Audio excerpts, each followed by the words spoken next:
Hola, buenos días. En esta mañana os quiero hablar de una persona llamada Lidia. Lidia se encuentra en Hechos de los Apóstoles, capítulo 16, versículos 14, 15 y 16. Solamente en estos tres versículos se hablan de Lidia, pero tiene una historia muy bonita. Así que Pablo, él es evangelista, iba con Sila con dirección a otro sitio, pero el Espíritu lo para y le dice que tienen que ir a Macedonia, porque en Macedonia le están esperando, así para hablar de la palabra.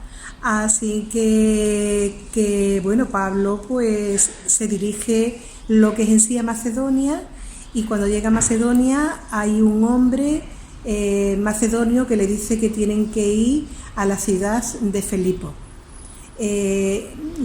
Filipo se llama esa ciudad así porque Felipe II, que es el padre de Alejandro el Grande, pues estuvieron allí durante algún tiempo. Bueno, pues cuando llegan a Filipo, directamente ellos se comienzan a predicar el Evangelio. Cuando se comienzan a predicar el Evangelio y se enteran de que un grupo de personas piadosas se juntaban junto al río todos los sábados, ya que no había sinagoga. Así que Pablo y Sila pues van allí el sábado, cuando están allí todas las mujeres orando, y él comienza pues a hablar con relación al mensaje que tiene, el mensaje de la salvación, el mensaje del bautismo, y todas las personas estaban muy atentas, pero Lidia estaba más atenta de los demás porque el Espíritu había llegado a su corazón para que entendiese precisamente el mensaje con claridad de lo que Pablo estaba hablando. Así que cuando termina de hablar Pablo, pues ella se dirige y le dice que por qué que se quieren bautizar ella y su familia, y Pablo pues y Sila bautizan a aquellas personas, y Lidia pues le invita a que vaya a su casa de gratitud por lo que habían hecho por ellas, y entonces deciden de quedarse unos días más, ya que muchas personas pues al escuchar que Pablo estaba allí y estaba predicando pues precisamente el arrepentimiento y la venida de Cristo, pues querían escuchar ese mensaje. Y Pablo pues por la mañana temprano pues comienza a hacer esa labor, pero una joven que tenía espíritu de adivinación iban detrás de ellos dando voces. Estos hombres son siervos del Dios Altísimo, y quien anuncia el camino de la salvación. Eso es fabuloso. Pero claro, esta mujer seguía chillando, dando voces, repitiendo lo mismo, un día, otro, hasta que Pablo coge, se vuelve a ella y le dice al Espíritu que se salga de esta joven. Y precisamente cuando llega a los oídos de la persona responsable de esa joven, ya que ganaba muchísimo dinero con ella, pues va y le ponen una denuncia. Directamente le hacen un juicio ligero diciendo Pablo que él es romano y que no tienen por qué hacerle juicio porque él no estaba haciendo nada malo. Pero bueno, pues nada, lo azotan, lo meten en la cárcel, y así quedó eso. Pero claro, esa noche hubo algo muy importante. Esa noche hubo un gran terremoto, la puerta de la cárcel fue abierta y los grilletes que yo llevaba en mano y pie se abrieron, y claro, y el carcelero, cuando ve que la puerta está abierta, piensa que se han marchado todos, y el hombre coge su espada ahí para matarse. Pero Pablo, a pesar que era de noche, le dice: no lo hagas porque estamos aquí. Así que el carcelero había estado escuchando que ellos estaban orando, que ellos estaban cantando, y este hombre se hinca de rodillas y le dice, ¿qué debo de hacer para ser salvo? Y Pablo pues le habla de la palabra del Señor. Así que le dice, ¿por qué no viene a mi familia? Y le cuenta lo que me estás contando a mí. Y claro, y Pablo va para allá, le cuentan, le curan las heridas que llevaban y precisamente pues esa noche fueron bautizadas toda la familia del carcelero. Vuelven a la cárcel y cuando vuelven a la cárcel a la mañana pues resulta de que viene la persona responsable con una autorización para que deje libre a Pablo y a Sila, pero que se tienen que ir de Filipo porque no pueden estar ahí en esa ciudad. Así que ellos antes de irse nuevamente vuelven otra vez a la casa de Lidia y a despedirse de ellos y por supuesto a darle el mensaje último para que tuviesen la fuerza para seguir pues con la predicación del Evangelio que se necesitaba allí en Filipo. Así que a mí me ha llamado mucho la atención porque muchas veces esperamos grandes cosas para hacer grandes cosas, pero esta mujer en el Hechos de los Apóstoles capítulo 16 solamente se habla 3 versículos y 3 poquitas palabras de ella, pero ella hizo una gran labor, porque cuando el Espíritu Santo es quien guía a la persona, no necesitan tener ni grandes títulos ni tampoco pues hacer grandes cosas, sino que el Señor nos ayude y que el Espíritu nos ayude para entender lo que tenemos que hacer para la predicación del Evangelio. De nuevo, al finalizar un nuevo día, tenemos la oportunidad de compartir juntos estos momentos de reflexión, lectura y análisis de la palabra de Dios. Por eso te invito a que cojas tu Biblia, que la abras, que nos sigas en el capítulo 9 del Evangelio de Marcos, donde vamos, como hacemos en cada capítulo de esta serie, vamos a acercarnos a ese Jesús histórico que anunciaba el Jesús que vuelve, a ese Jesús que nació como un niño, pero la próxima vez que vuelva a acercarse a la tierra será en gloria y majestad.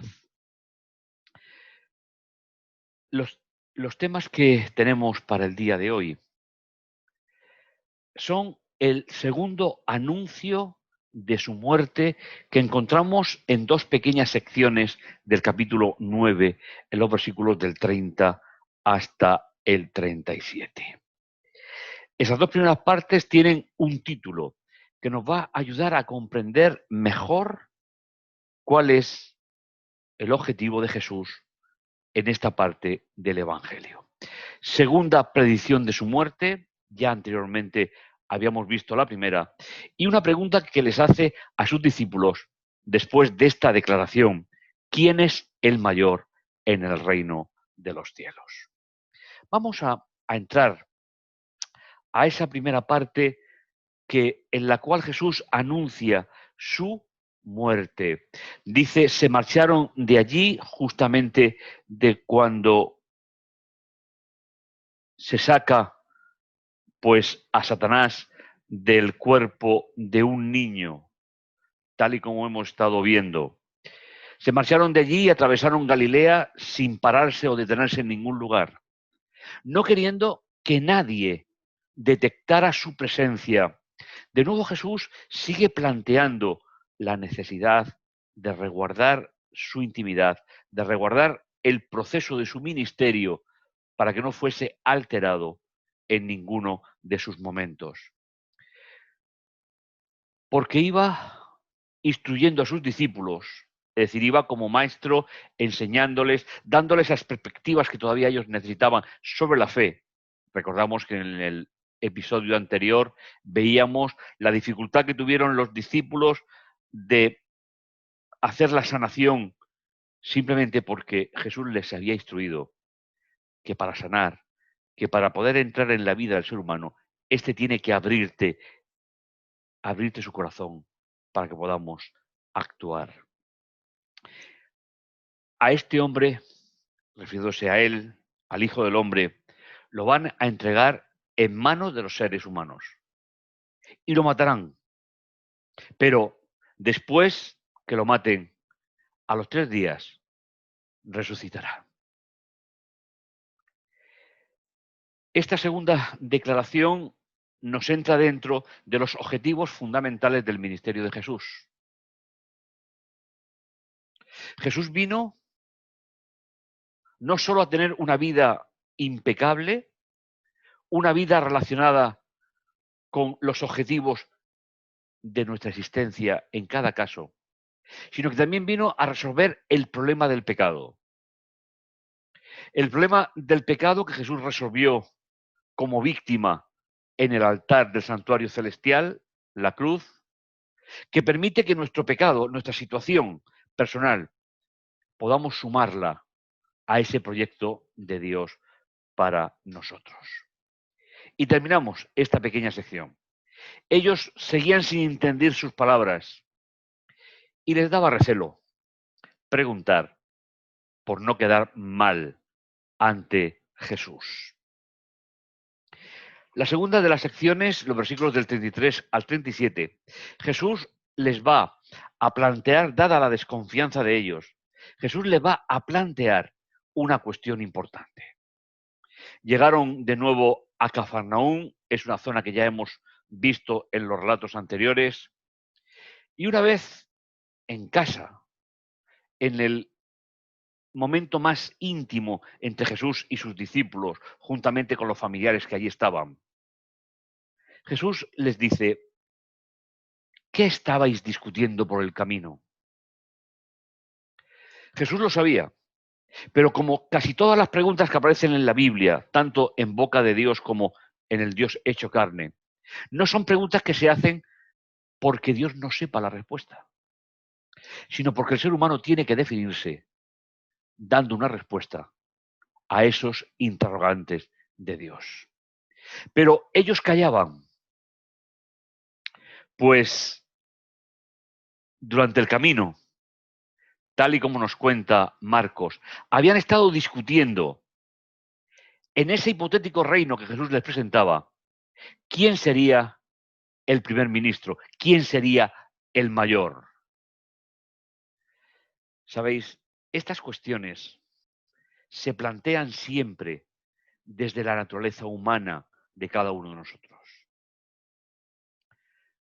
Desde nuestra manifestación espiritual, solamente sentimos admiración hacia Dios, pero cuando estamos pensando desde nuestra humanidad, queremos y necesitamos establecer diferentes niveles en nuestra vida. Jesús se sentó, llamó a los 12 aparte y le dijo: quien quiera ser el primero, que sea el último de todos y servidor de todos ellos. Sabéis, hablando a lo largo de mi ministerio con muchas personas que me he encontrado, veo que en muchas ocasiones las personas están pendientes del dinero, de adquirir cosas, y sabéis, prácticamente es igual la edad que se tenga. Son planteamientos con 75, 80 años y son planteamientos con 40. Y el problema que se plantea aquí es que ellos quieren marcar niveles de preferencia, al igual que hacemos nosotros con las cosas materiales de la vida. Pero Jesús establece el nivel de relación. El que quiera formar parte de su reino tiene que pensar espiritualmente y tiene que tener en cuenta siempre las necesidades de los demás. Porque el verdadero servidor de Dios es aquel que sabe servir a aquellos que lo necesitan. Y finalmente, en los últimos 2 versículos, y tomando a un criadito pequeño, joven, le puso en medio de ellos, le dio un abrazo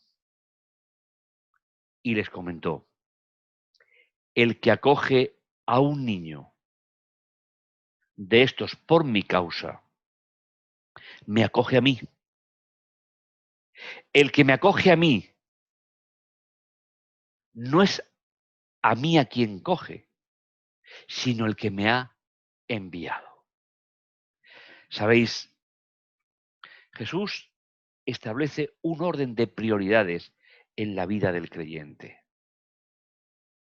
Nos dice, poniendo un criado muy joven entre los discípulos y él, y abrazándolo,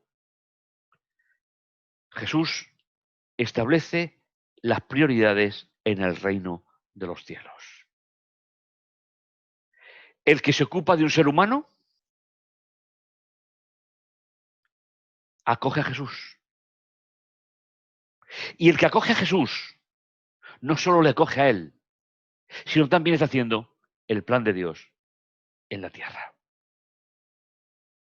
Mis queridos hermanos, el verdadero creyente ocupa tiempo en el día para conocer mejor a ese Jesús. No para estar mirándose dentro de nosotros, donde solamente vamos a encontrar lo que somos, sino para proyectar nuestra creencia en una fe útil hacia los demás y ser trascendentes en la vida de los otros. ¿Quién es el mayor en el reino de los cielos? El que se ocupa de los demás y es un servidor de aquellos que lo necesitan. Es el momento de la oración. Es el momento que podamos pasar esos instantes elevándonos nuestras oraciones al trono de la gracia para que puedan ser atendidas por nuestro Dios. Oramos. Bendito bondadoso Dios que estás en los cielos, agradecerte el privilegio de ser hijos tuyos, darte la gracia, Señor, por ello. Te queremos, Señor, en este final de día, llegar hasta ti, acabar, Señor, estas horas junto a tu presencia en nuestros corazones, en nuestros hogares, en nuestros sueños. Y gracias, Padre, por todo cuanto recibimos de ti cada día. Te lo agradecemos, Señor, en el dulce nombre de Jesús. Amén. Y no olvides, en el próximo programa seguiremos estando juntos.